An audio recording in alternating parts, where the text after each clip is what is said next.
Finally, the day has arrived. One more step closer. Enjoy. So I am going to go upstairs and see how the guys are making out.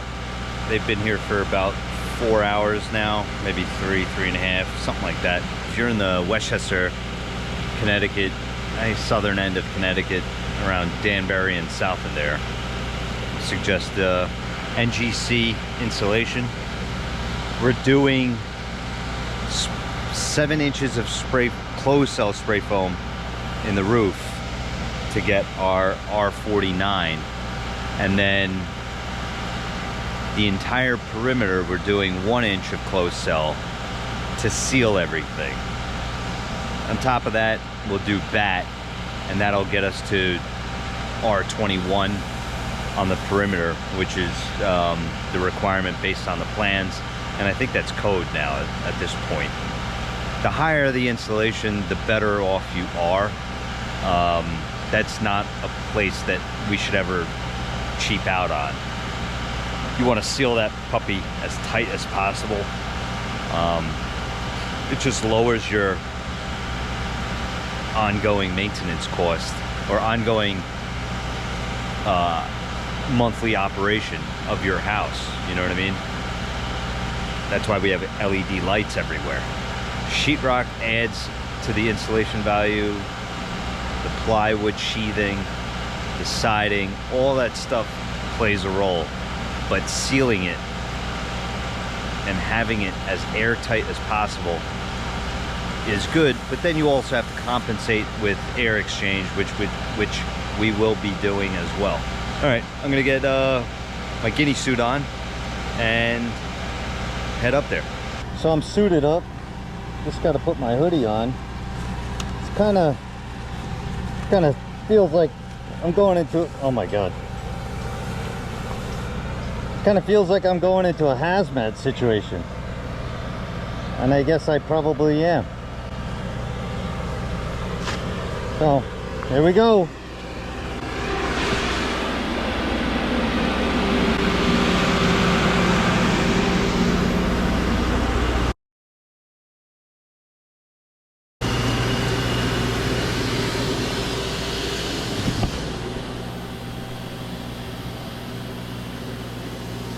Wow, look at that.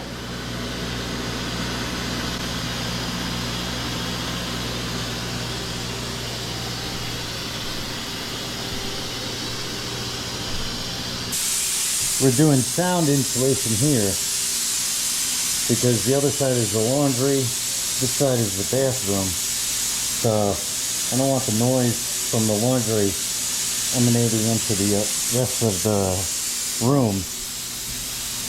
That's our shower.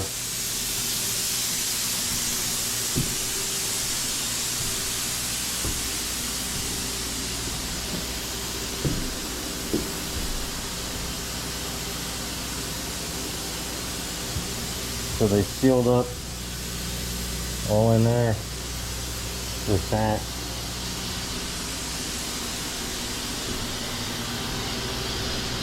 You could feel a dramatic temperature difference from this space to that space. All right, so the packaging for this suit said that it's breathable. Bullshit. I am sweating my face off. We can use another word, but that's what I'm gonna use. Yeah, oh, it is not breathable at all.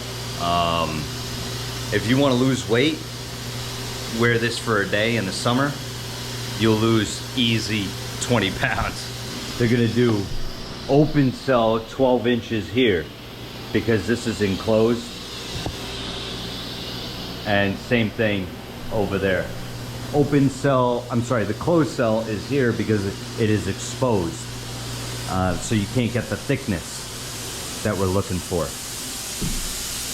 For 1 inch of closed cell foam, you get 7 R7. So with that, if you have 2x8s, which is what we do over here, that's what that roof is framed with, you can do closed cell and get your R value that's required. You really, you know, it's 6 in one, half a dozen in another. You could do 2x12s for your roof framing and then do open cell. Your material cost for the lumber is going to be more, but your installation cost will be lower. It just depends on how your architect or engineer designs the house. So they're about to get started now. I'm going to put my suit back together, and I'll see you in a second.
All right, guys, I hope you appreciated that little bit of footage, but now I completely understand why spray foam is so expensive. That stuff is toxic. As you can see, the way those guys are suited up, they have air fed into them. They don't even use a respirator like I was wearing, and they're exposed to that all the time. I mean, if their shields are not completely covered all the time, or completely sealed, I should say, then, you know, it does have an effect on you when you're exposed to that stuff for so long. every day, day in, day out. I really hope they're taking the other precautions that I don't know about. Maybe you guys do. You know, the way those masks are sealed and filtering of air going into their lungs. I don't know. But anyway, completely understand why it's so expensive. I mean, I think the material cost itself is very expensive just for the liquid chemical. And I'm not sure I would want to do that every day. You know, obviously it works, but being exposed to a chemical for that long makes you think. This installation company is great to deal with. I'm really happy that my buddy recommended them to me. In addition to some other contractors that I know, they all recommended. I'll leave a link to their website and also their phone number in the description. If you guys are in the Westchester area, look them up and check them out. Anyway, thanks for watching.